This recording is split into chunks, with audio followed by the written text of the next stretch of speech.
The 30 by 30 initiative is more than a policy, it's more than an agreement. It's a signal of hope.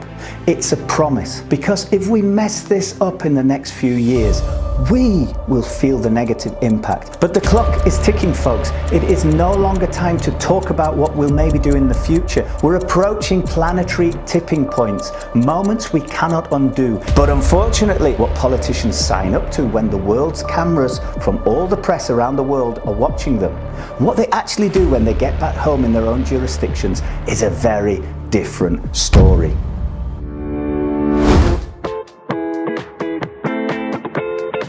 Oh boy, folks, this film here is really like the best Hollywood movie. It's about people wanting to do the right thing. It's about some people actually doing the right thing and some dark forces that are working against us and trying to avoid the right thing being done. We're going to talk about something called the 30 by 30 agreement, and we're going to tell you what it is. We're going to tell you what is happening right now. We're going to tell you whether we have a chance of hitting these goals and also what you can do to make that happen. So stick around till the end of the film, because the good news is, spoiler, yes, we can still hit those targets, but we need to get active right now. Wouldn't it be great if by 2030 we could say that we delivered all the 30 by 30 goals? So the backstory to the 30 by 30 agreement was in 2019, a scientist called Eric Dynestein went to another scientist called David Olson. They then contacted a whole bunch of other scientists and they jointly published a paper in a science journal. And that paper proved that we need to protect 30% of the world's land masses and 30% of the world's oceans if we want to limit global warming and avoid climatic disasters.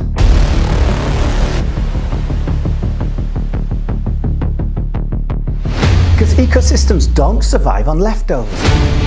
They need space, they need silence, and they need time to heal when they've been damaged. So everyone's talking about biodiversity and ecosystems as if we should all understand why we should give a damn. What are they exactly? Why should we care?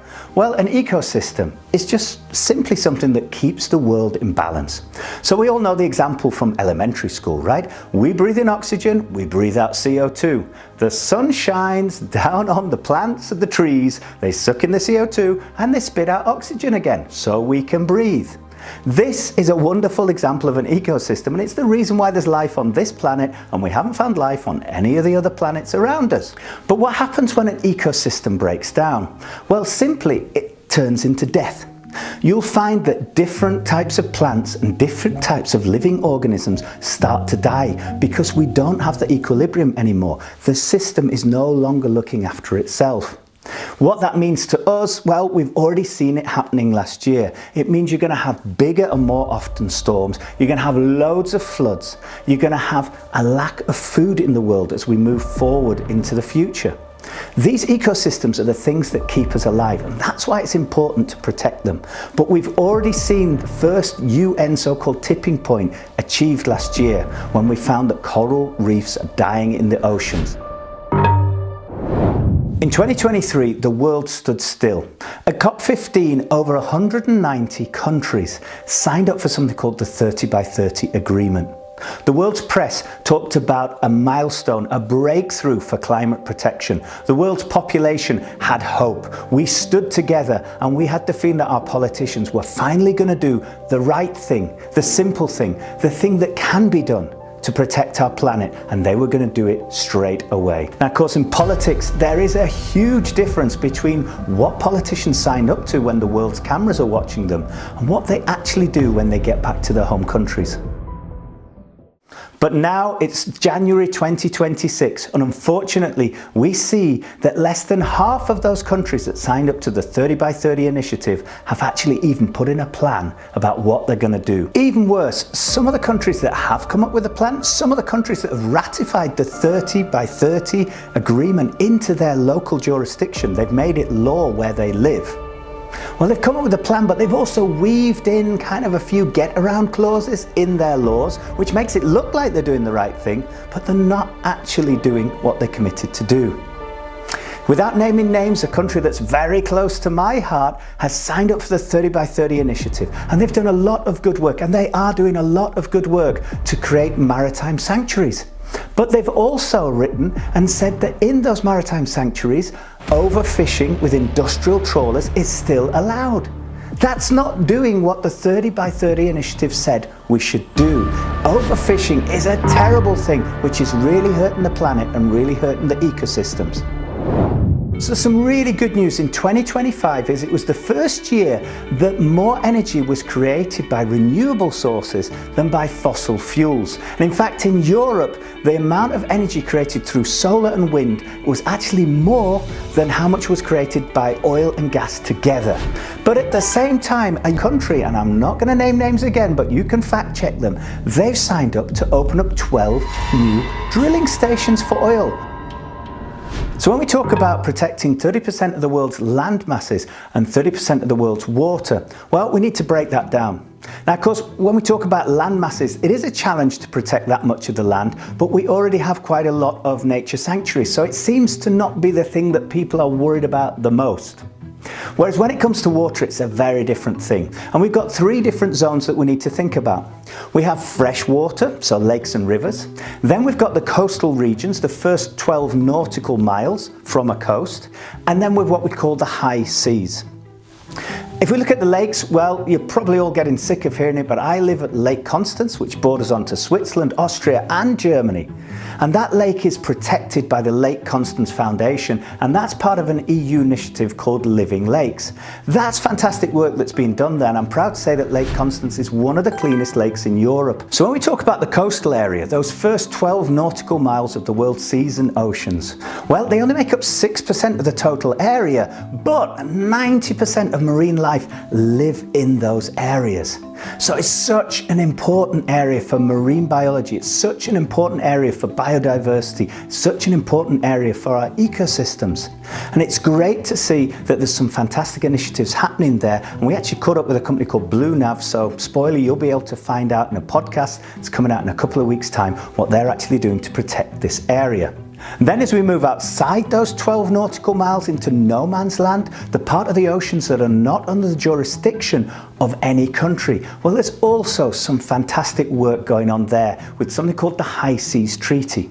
For the first time ever, humanity said the open ocean matters too. That's absolutely huge because the waters regulate our climate and they produce oxygen. They feed millions of people and animals. These winds really matter. They remind us that change is possible. So here's the hard truth. Some of the countries that signed up to the High Seas Treaty and some of the countries that didn't even sign up to it at all are still going to be allowing deep sea mining. There's already exploratory mining licenses that have been sent out, and we're talking now about actually allowing that to happen on an industrial scale. We're still approving destructive trawling, and the oil industry still whispers in political ears. Money still talks louder than coral reefs. And we see the gap between what politicians promise and what they actually deliver. So the big question is, can we still achieve the 30 by 30 targets by 2030? Can we actually prove that we were being serious when politicians signed the 30 by 30 agreement at COP15? Can we still protect the world's oceans? Can we expand those protected areas on land as well? And the simple answer to that question is absolutely. They are more than achievable because those things are not challenging things. They just need people to actually implement them. We just need our politicians to ratify those laws and to make sure that they're protected. This is not difficult.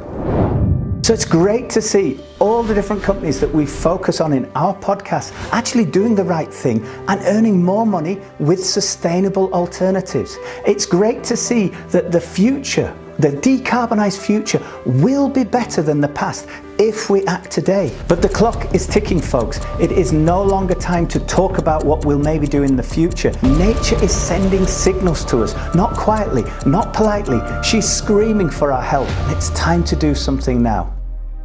So this is where you guys come in, because this story doesn't stop with governments. We've talked about all the things that politicians aren't doing, but it ends with us. So what can you actually do? Well, you can go down the pub and you can talk to your friend about how you don't like electric vehicles and the world's too woke and waste your time with all that stuff.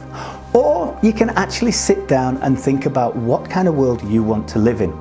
Then you can speak to your politicians. I don't really care right now which party you signed up for, which party you vote for, but you need to demand that that party is taking climate change seriously. If they're telling you it's not true, then look at the facts, inform yourself, because there are very powerful forces that are pulling the wool over your eyes. Find out the truth. Then demand that your politicians tell you what they're doing to support the 30 by 30 initiative. Ask them to give you detailed information about what's already been done, and if nothing's been done or not enough has been done, ask them to tell you why. If you're doing something in your own community, if you have some kind of initiative there, invite your politicians to come and join it, and get everyone who's involved in that to invite those politicians as well, because politicians are pretty simple, right? They want to be voted and they want to earn money, so we need to speak their language. So I do hope you found this film informative. If you did, share it with as many people as possible. Put your comments in the box below. We want to start a dialogue here, and of course please subscribe to us to give us the feedback that we're giving you the content that you're finding informative.